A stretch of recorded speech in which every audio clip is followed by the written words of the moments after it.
Hello, happy Tuesday. Welcome back to another episode of The Practice. This show is an unrehearsed look into my digital art workflow. I'm Stuart. I'm a 3D artist, illustrator, graphic designer, and your pal, and I'm excited to have you back for another episode this week.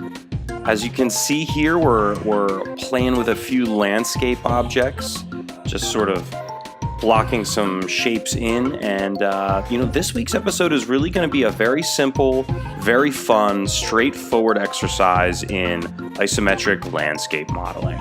You can see I just threw the camera into an isometric perspective, really just blocking out some shapes. The idea here is to create a little valley that we're going to position some buildings along the inside of, get some nice shadows going with a daylight object, and create some variation in texture that creates some interest using some very simple geometry. So the first part of this episode really is about setting up these landscapes and getting them in a position that works for the composition and creates some variety. One of the things we're going to be doing here is we're going to be juxtaposing some really smooth and even landscapes with not a lot of ridges, with some very low poly, very angular and highly textured segments. So you'll see we'll be getting into that soon. But first, really just the very simple process of getting some basic geometry into position and going through and doing some rough texturing. What I do frequently in my pieces is I'll use sort of a base color, which here is the green, and I've got some very small variations on those. You can see there's this sort of bluish green and this green that's just a little bit yellower, a little bit brighter, but together those create pretty much a single green shade with just a little bit of variation within it. And then I usually do a bit of warm and a bit of cool for a landscape like this. So you can see that the brown texture of some of these hills is really quite warm and on the redder range of the color palette, or the color spectrum, I should say.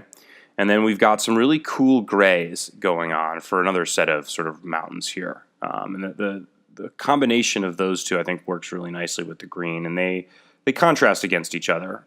Really, anytime you're looking at colors that are, essentially on opposite ends of the color spectrum, you're going to have a nice interplay there. And so, truly speaking, it's blue and yellow or purple and orange that are true opposites on the color wheel. But in this case, we're using, a near orangey, yellowy kind of brown, and then a very muted blue-gray sort of color. And they're sort of opposite each other on the color wheel. So that's a little bit of my rough color theory. Now we're starting to add in some additional geometry in the form of some cones with nice rounded tops and some capsule shapes, which I've deleted the bottom of just to save a bit of geometry, a little bit of processing cost. And now I'm using modified cones with some nice rounding on the top and bottom for some very simple trees. This piece is going to have surprisingly small amount of geometry, and the geometry that we do include is going to be really rather simple. These trees are a great example. A lot of the detail and interest in this piece is going to be created just by compiling tons of these little tiny cones. So more to come on that. But you can see we're just sort of blocking in shapes and colors here, getting our lighting down. For an outdoor scene like this, the physical sky object is really the go-to tool. It creates really great shadows that you can adjust and creates a really sort of a natural outdoor lighting scenario that has a globe light for all of your fill and then a high spotlight, which are really an infinite light that gives you those cast shadows. As I mentioned earlier in the episode, we're going to be juxtaposing some smooth forms with some really angular, low poly geometric forms. And you can see, actually you saw it a little better before I switched the display mode here, but some of these brown hills I've turned the Phong tag way down on, which gives us really hard edges. You can see it better here. And then on the gray hills, I've turned the Phong tag way up, so that gives us a much smoother, more rounded look. I'm pleased with the juxtaposition you get of those two. Now we're going in and adding additional detail here. Little capsule shapes are always beautiful. I'm a big fan. So we're peppering those throughout. And what I like to do is use geometry to sort of mix colors and break up the outlines of certain colors. Like you can see where this central blue mountain range comes up into the green, sort of in the center of the composition. I've taken a little bit of green objects and sort of cut into the outer edge, or the bottom edge of this blue shape with some additional green shapes. It sort of interrupts that harsh outline and balances the color use by moving some of that green, just a little bit of green, into that outline created by the blue shape. So kind of just moving your eye throughout the composition by blending colors in a very simple but balanced way. And now we're going to get into adding a few buildings here. Really, the buildings are super, super simple. They're basically a cube that I've added an additional subdivision down the middle of, expanded, and then grabbed that top shape and just moved it upwards to create that peaked roof. I'm going to be creating sort of a handful of these buildings along the valley here, and I'll make some variations on them, but they'll be fairly simple variations. We're really creating a little town here with very similar style buildings. I like to imagine that if there was this little settlers outpost here in the middle of this mountain valley, that the people who built the buildings would all be working together, and they would probably be completed in a similar style. So from a conceptual standpoint, that works, assuming that these new settlers only know how to build one variety of house or building. But it also works from a visual perspective because we have some great unity and harmony in terms of not only the style of the buildings, but the colors and the shapes. So if you're ever struggling to make a piece look like a cohesive unit, one very easy way to do that is to use a limited amount of looks, let's call them. And when I say looks, I mean that could be a limited amount of colors. You could limit your color palette, which always gives you a great harmony. You could limit the form language or the variety of shapes that you have in a piece. You can see that really just using a couple of simple forms and consistent color palette makes these buildings look really cohesive and unified. So that's a little harmony cheat code. And I don't mean harmony like getting along well with your boyfriend. I mean harmony like visual harmony. Things are unified and they match. They're harmonious.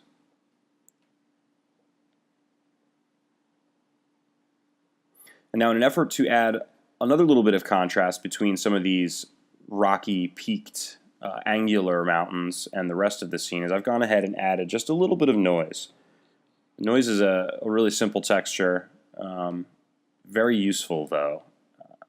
When you've got these smooth, flat-colored areas, I think a little bit of very light textured noise gives you a bit of contrast. Going through and adding a whole bunch more of these trees in this one area, giving you a little forest down there, and then of course adding a couple in to balance on the other side and mixing those in with the buildings. I'm going to wind up keeping the buildings mostly to the right side of the composition here and adding in more trees to the left side. Again, contrast. So while we're working to establish a unified harmony throughout the composition by balancing items, it's also good to have contrast between certain items so that they stand out from each other and give you points of visual interest throughout the composition. So, I mean, that's a really core principle to creating visual art. Well, actually, probably any art really is harmony and contrast. I imagine that the same could be true for composing classical music. Now, forgive me, I'm not a composer. I don't really know what I'm talking about here, but basic principles of art, I think, apply to auditory and visual types of art. So, imagine the harmony being that a song would be written in a certain key. so that all of the notes would be harmonious and that they sound right together because they're from the same part of the scale. Is that what you'd call that? I'd imagine you'd also create harmony in a musical piece by using same series of notes or similar series of notes in different parts. So you'd have like an overture with a certain melody that would match, and you'd have that melody appearing in different parts of the piece, sort of doing a callback to earlier parts, and those would be harmonious matching elements. But a song would be really boring if it was just the same part over and over and over again. So then you include contrasting parts with different melodies or different sort of dynamic ranges, or different volume even. You just get loud or quiet in certain parts, and that creates variety, and it creates contrast between different parts, which gives you interest in an artistic piece. And so as I'm blabbing on about musical contrast, which really I'm not qualified to talk about, you can see that I'm creating contrast in the form language of the little town here.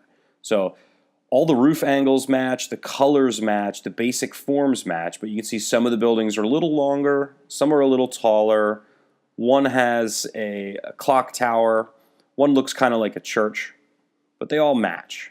They all feel close enough where they belong together, but there's enough variety and dissimilarity between them where they're interesting to look at. It'd be a boring piece if it was just a row of the exact same houses all in the same order. So there you have it. Now, a lot of episodes I'll talk about which buttons to press in cinema and really get into sort of the technical usage implications, but it's actually fun to talk about higher level concepts here that could apply to crayon drawings or musical pieces or creating art in Cinema 4D.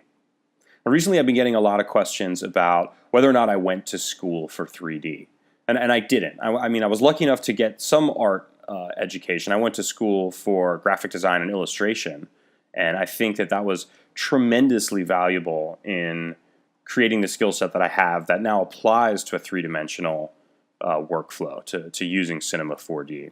But I will say that regardless of the type of art that you're looking to create, regardless of what tools you're going to use to create that art, there are certain artistic principles that apply everywhere that I think any good artist should get to know.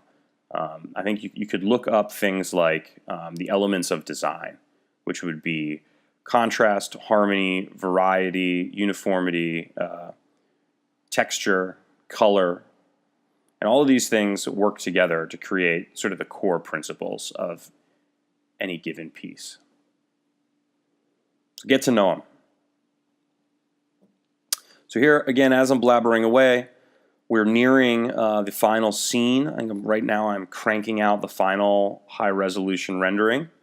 And while it's really close, there is, of course, some fine-tuning I think that needs to be done in terms of the color palette and some of the contrast here. So I'm saving out a copy, bringing that into Photoshop. I'm going to start playing with the curves, and we're going to add some levels here. We're going to adjust the hue and saturation, really bump that saturation up a bit, really lighten the piece a little bit, take some of the edge out of those shadows. And we're nearing the final piece here. There were a couple bits of errant geometry that I wanted to eliminate, so I just created a new layer and used the stamp tool here to get a couple of pieces of janky geometry out of the way. You could go through and really spend a lot more time doing this, or you could fix this up in the model itself before rendering, but I decided to just do it quickly in post. So, and there you have it.